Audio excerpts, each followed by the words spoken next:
Good afternoon. Thank you for coming at this short notice here to the Palais des Nations. Today, the Human Rights Council is giving the stage to the foreign minister of the radical Iranian regime. The Iranian regime that jails women for their hair, that hangs LGBTQ+ individuals, and that kills protesters demanding freedom. Instead of rolling out the red carpet for an Iranian henchman, the HRC, the Human Rights Council, should begin with a moment of silence for Iran's victims.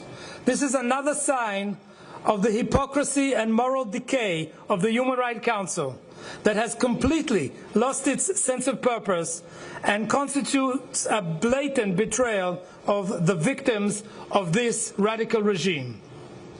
The Iranian regime remains one of the most reprehensible, systematic violators of human rights, and its representative has no intention to address the Council on matters pertaining to human rights. For decades, Iran has been spreading chaos in the Middle East and beyond, either by itself or by its terrorist proxies. The Iranian strategy is based on destabilizing the whole region to expand its extremist ideology. Imagine what Iran would do with a nuclear weapon. The Iranian regime is an imminent existential threat to Israel.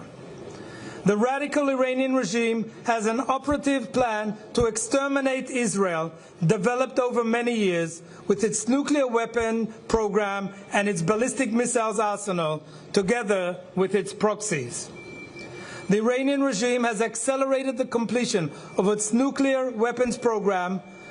There is absolutely no civilian purpose for the quantity level of highly enriched uranium that the Iranian regime possesses.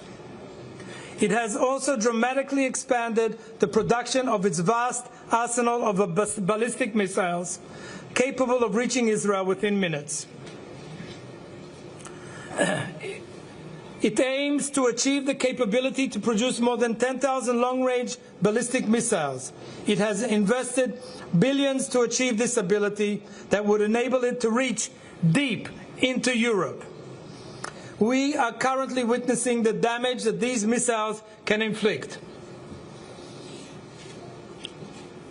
Israel had to act now to eliminate the imminent existential threat posed by Iran's nuclear and ballistic capabilities.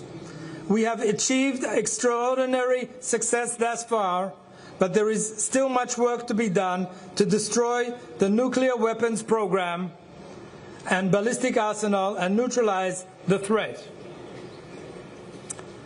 We are operating in the name of regional stability and global security, and we expect the international community to be clear and steadfast in support of removing the imminent existential threat against Israel.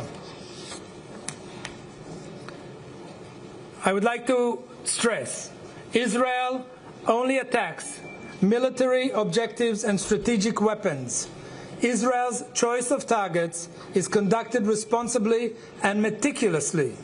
Despite misinformation propagated by the Iranian regime, Israel does not attack population centers. Israel takes further measures to prevent harm to individuals who are not taking direct part in hostilities. In stark contrast, the Iranian regime continues to deliberately target population centers in Israel. Some 450 missiles and hundreds of UAVs have caused over 1,000 civilian injuries, and 24 people have been killed, including children. More than 6,500 people have been evacuated from their homes, and more than 25,000 civilian properties have been reported damaged by the attacks. I have a where's the picture? Yeah, thank you. Sorry.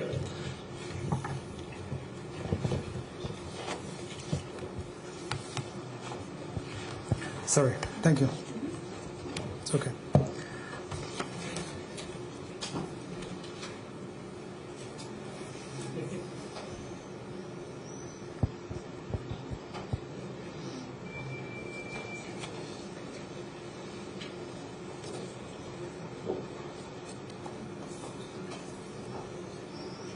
Sorry. I have a picture of the Khatib family who were murdered by an Iranian missile in their hometown Tamra in the north of Israel. Manar Khatib and her two daughters, Shada, 20 years old, and Halla Khatib, 13 years old, together with her aunt, who is also named Manar. Yesterday, an Iranian missile targeted and hit one of the major hospitals in Israel, the Soroka Hospital, which is also the largest hospital in the south of Israel. Soroka is a civilian target. It is a civilian hospital that has been targeted by the Iranians. Soroka Hospital is famous for treating the Muslim community in the south of Israel, the Christians, the Jews in the south of Israel, the Bedouin community.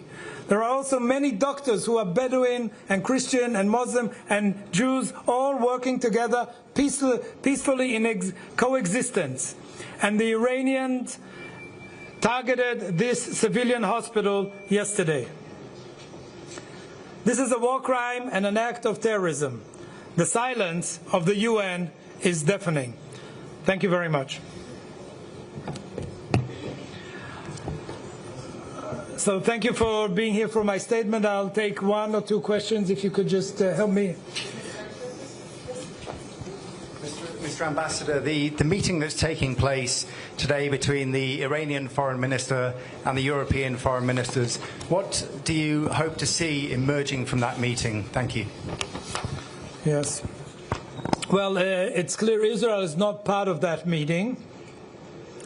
We expect the European foreign ministers to take a firm stance vis-à-vis Iran and demand that there is a complete rollback of the nuclear program, the dismantling of ballistic missile arsenal and program, and the putting an end to Iran's regional terrorist activities and active support for its terrorist proxies. Thank you. One more question? Yes. Thank you. Thank you, Mr. Ambassador. Olivia Leponova from Reuters. Will Israel consider pausing strikes on Iran if you see progress coming from the Europeans today in talks? And are you convinced and satisfied that this diplomatic route could be enough to address your concerns regarding Iran's nuclear program? Well, as I said before, Israel is not part of the meeting that took place this morning in Geneva. We have our goals, which I described to you here today, and we haven't yet fulfilled our goals, so we are continuing. Thank you very much.